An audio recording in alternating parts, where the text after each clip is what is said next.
बिहार के मुसलमानों जागो, होश में आओ, क्योंकि बिहार विधानसभा इलेक्शन 2025 में बिहार के रहने वाले मुसलमानों के साथ बहुत बड़ा खेल खेला जा रहा है। क्योंकि इस बार राहुल गांधी, तेजस्वी यादव और इंडिया अलायंस इस बार बिहार इलेक्शन में बीजेपी को हराने के लिए नहीं बल्कि एआईएमआईएम को हराने के लिए काम कर रही है। इस बार बीजेपी की सरकार ना बने इसलिए इंडिया अलायंस काम नहीं कर रही है, बल्कि किसी भी तरीके से एआईएमआईएम हार जाए, किसी भी तरीके से मुसलमानों की लीडरशिप और क़यादत खत्म हो जाए, उसके लिए इंडिया अलायंस काम कर रही है और बीजेपी को जीतने का रास्ता साफ कर चुकी है इंडिया अलायंस। अरे बिहार को उसका पहला मुस्लिम मुख्यमंत्री 2005 में ही मिल जाता अगर लालू यादव और आरजेडी घमंड में ना आती और बीजेपी को उन्होंने एक सरकार बनाने के लिए छोड़ दिया और खुद सरकार नहीं बनाई ताकि मुस्लिम मुख्यमंत्री बिहार को ना मिले। आज की वीडियो अगर बिहार के लोगों तक पहुंच गई तो यकीन मानिए बिहार में ऐसा जनसैलाब उमड़ेगा, लोगों के अंदर ऐसा आक्रोश पैदा होगा कि फिर कभी भी किसी की हिम्मत नहीं होगी कि वह मुसलमानों की लीडरशिप के साथ खिलवाड़ कर सकेंगे। तो मैं आप सबसे हाथ जोड़कर गुजारिश करता हूं कि इस वीडियो को लाइक और कमेंट करने के बाद इतना शेयर करना कि बिहार इलेक्शन से पहले ये वीडियो बिहार के हर उन मुसलमानों तक पहुंच जाए कि जिनके साथ क्या कुछ हो रहा है उनको इस बात का अंदाजा ही नहीं।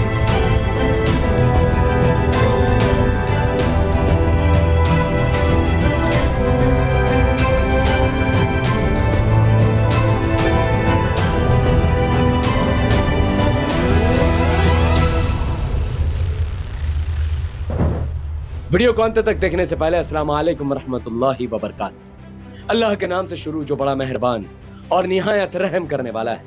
मैं हूं मोहम्मद हफीज अंसारी और आप देख रहे हैं द पॉलिटिकल। बिहार में इस वक्त राहुल गांधी जी वोटर अधिकार यात्रा निकाल रहे हैं, जो करीबन 110 विधानसभा की सीटों पर पैदल रैली या फिर गाड़ियों से रैली निकाल रहे हैं। लेकिन इस बात को सुनकर आपको भी ताज्जुब लगेगा कि उन 110 विधानसभा की सीटों में से राहुल गांधी जी जिन सीटों पर अपनी रैलियां कर रहे हैं वो अधिकतर मुस्लिम बहुसंख्यक सीट या फिर मुस्लिम बहुसंख्यक जिले हैं। एग्जाम्पल के तौर पर सीमांचल, जिसके अंदर अररिया डिस्ट्रिक्ट आता है जिसमें 43% मुसलमान, कटिहार 45% मुसलमान, किशनगंज 68% मुसलमान, पूर्णिया 39% मुसलमान। उस सीमांचल में राहुल गांधी जी दौरा कर रहे हैं जहां पर बीजेपी कभी जीत ही नहीं सकती है। लेकिन जिस जगह पर बीजेपी जीती हुई है वहां पर राहुल गांधी जी दौरा ही नहीं कर रहे हैं। वेस्ट चंपारण से लेकर गोपालगंज और सिवान के और भोजपुर के अंदर तक जहां जहां भारतीय जनता पार्टी और जेडीयू के एमएलए जीते हुए हैं वहां पर राहुल गांधी एक जरा भी दौरा नहीं कर रहे हैं, बल्कि उनका पूरा दौरा उन सीटों पर है जहां पर या तो आरजेडी जीती हुई है या फिर एमआईएम जीती हुई है। इससे क्या रिजल्ट सामने आता है? अगर इंडिया गठबंधन को सिर्फ बीजेपी हराना उनका मकसद है, बीजेपी को सत्ता से दूर करना अगर उनका मकसद है, तो राहुल गांधी जी की रैली सीमांचल की तरफ क्यों गई? कटिहार, अररिया, किशनगंज, पूर्णिया क्यों गई? बल्कि राहुल गांधी जी का पूरा रैली और पूरा फोकस उन सीटों पर होना चाहिए था जहां पर कांग्रेस और आरजेडी की हार और बीजेपी और जेडीयू की जीत होती है। क्योंकि राहुल गांधी इस बात को जानते हैं कि बीजेपी आ जाए इससे इंडिया गठबंधन को फर्क नहीं पड़ता। इंडिया गठबंधन को इस बात से फर्क पड़ता है कि किसी भी तरीके से एमआईएम ना जीते, किसी तरीके से एमआईएम किंग मेकर ना बन जाए, एमआईएम किंग मेकर बनकर सरकार ना बना ले, मुसलमानों का लीडरशिप खड़ा ना हो जाए। जिसको देखते हुए इस बार राहुल गांधी, तेजस्वी यादव और इंडिया अलायंस के तमाम बड़े नेता मुस्लिम बहुल क्षेत्र में रैली निकाल रहे हैं ताकि वहां आरजेडी जीते और एमआईएम की हार हो और मुसलमान को दर्री और गुलामी करने के लिए छोड़ दिया जाए। यह सबूत है इस बात का कि उनका रूट मैप गलत जगह है। मैं आप सबसे पूछता हूं, बिहार में रहने वाले एक एक मुसलमान से पूछता हूं कि सीमांचल में राहुल गांधी को रैली करनी चाहिए या फिर उस विधानसभा सीट में रैली करनी चाहिए जहां पर 80 से ज्यादा विधायक बीजेपी के जीते हुए हैं और 30-40 विधायक जेडीयू के जीते हुए हैं। सबूत नंबर 2 मैं आपको दिखाता हूं। 2005 में बिहार का चुनाव हुआ था फरवरी महीने में। उस चुनाव में 243 विधानसभा के सीटों पर चुनाव हुए। उन 243 विधानसभा की सीटों में आरजेडी ने 75 सीटें जीती थी और बिहार की सबसे बड़ी पार्टी बनकर उभरी थी, जबकि Janata Dal United 55 seat, Bharatiya Janata party 37 seat, LJP 29 seat, Congress 10 seat और बाकी अन्य पार्टियों ने का खाता खुला था। बिहार के 2005 के विधानसभा चुनाव में आरजेडी अगर चाहती तो आरजेडी एलजेपी के साथ मिलकर, कांग्रेस के साथ मिलकर, सीपीआई और सीपीएम और अदर पार्टी के साथ मिलकर गठबंधन से सरकार बना सकती थी और जेडीयू और बीजेपी को सत्ता में आने से रोक सकती थी। लेकिन सवाल यह है कि 2005 के बिहार विधानसभा चुनाव में आखिर आरजेडी ने सरकार क्यों नहीं बनाई? क्योंकि जिस एलजेपी के पास उस वक्त 29 विधानसभा की सीटें थीं जो किंगमेकर बनने जा रही थी, उन्होंने एक डिमांड सामने रखी थी। उन्होंने कहा था कि हम तभी समर्थन करेंगे जब बिहार को एक मुस्लिम मुख्यमंत्री दिया जाएगा।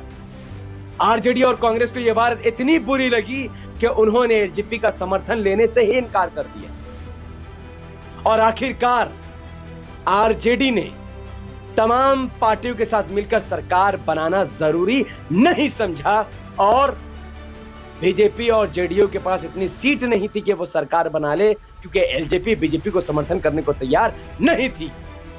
रामविलास पासवान ने साफ तौर पर कहा था कि ना ही वो कट्टरपंथ बीजेपी का साथ देंगे और ना ही भ्रष्ट आरजेडी का साथ देंगे, जिसको देखते हुए आखिरकार बिहार में हुए फरवरी 2005 के विधानसभा चुनाव के परिणाम के बाद सरकार ना बनने की वजह से, और मैं कहूं आरजेडी द्वारा सरकार ना बनाने की वजह से, मुस्लिम मुख्यमंत्री ना बनाने की वजह से उस चुनाव को खत्म कर दिया गया। उस रिजल्ट को खत्म करके राष्ट्रपति शासन लगा दिया गया और उसके बाद उस वक्त सेंट्रल में कांग्रेस की सरकार थी। उसके बाद अक्टूबर नवंबर महीने में एक बार फिर से चुनाव हुआ और उस चुनाव का नतीजा ने सबको हैरान कर दिया और बिहार के इतिहास पर उसी वक्त एक काला धब्बा लगा जब पहली बार बीजेपी की सरकार बिहार में बनी।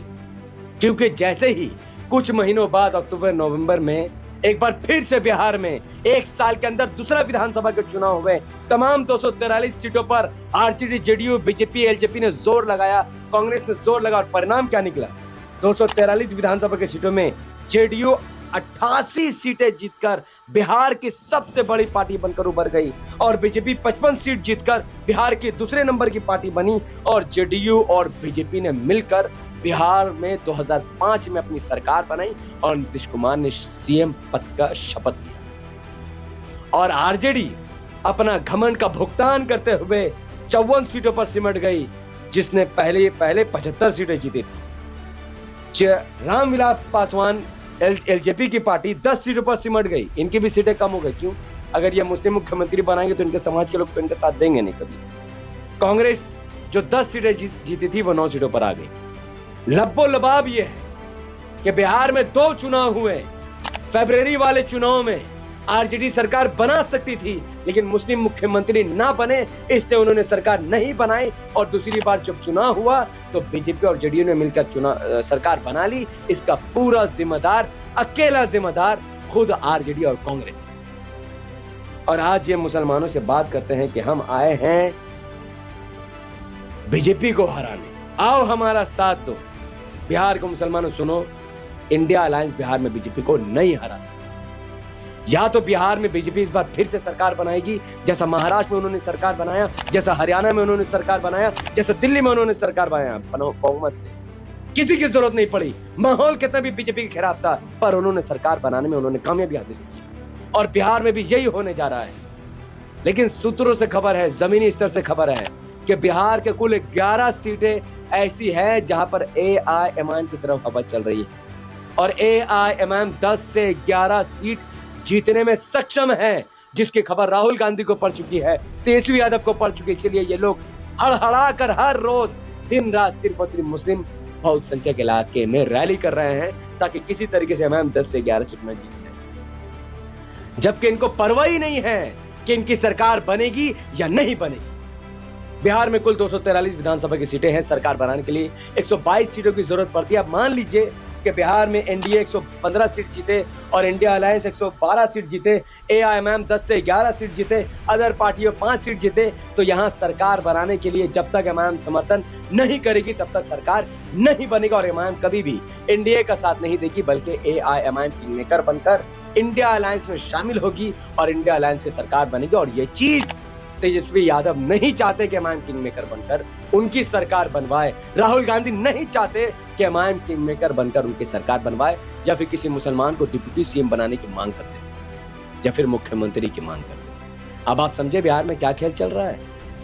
अगर नहीं समझे तो यह आपकी मूर्खता है मेरे दोस्त, और अगर समझ गए तो इस वीडियो को इतना शेयर करो कि ये वीडियो बिहार के कोने कोने तक पहुंच जाए। हर हिंदू और मुसलमान को इस बारे में खबर मिल जाए कि जो बीजेपी को रोकने के लिए इंडिया अलायंस को वोट करना चाहते हैं, वो इंडिया अलायंस असल में बीजेपी को रोकने के लिए नहीं बल्कि एमआईएम को रोकने के लिए पूरे बिहार में काम कर रही है। मुझे यकीन है कि इस वीडियो से हजारों लोगों की आंखें खुलेगी और बिहार में एक क्रांति होगी और बिहार पहला ऐसा राज्य बनेगा जहां पर एआईएमआईएम 10 से ज्यादा सीटें जीतने जा रही है इंशाल्लाह। इस वीडियो को लाखों लोगों तक पहुंचाने के लिए इस वीडियो को लाइक कीजिए, इसके लिंक को व्हाट्सएप, फेसबुक, इंस्टाग्राम पर शेयर कीजिए। अपनी बातों को जितना हो सकता उतना ज्यादा कमेंट करिए, जितना ज्यादा आप कमेंट करेंगे उतना ज्यादा ये वीडियो दूसरों तक पहुंचेगी। अगर आप हमारे चैनल पर नए थे तो हमारे चैनल द पॉलिटिकल को सब्सक्राइब करके बेल आइकन को हिट कीजिए। अगर आप सब इस वीडियो को हमारे फेसबुक पेज द पॉलिटिकल पर दिख रहे थे तो इसे लाइक, शेयर और कमेंट कीजिए। हमारे पेज द पॉलिटिकल को फॉलो कीजिए और मुझे अपनी दुआ में याद रखें। बहुत बहुत शुक्रिया। मिलते हैं जल्दी अगले वीडियो में। अस्सलाम वालेकुम रहमतुल्लाहि व बरकातहू। जय हिंद।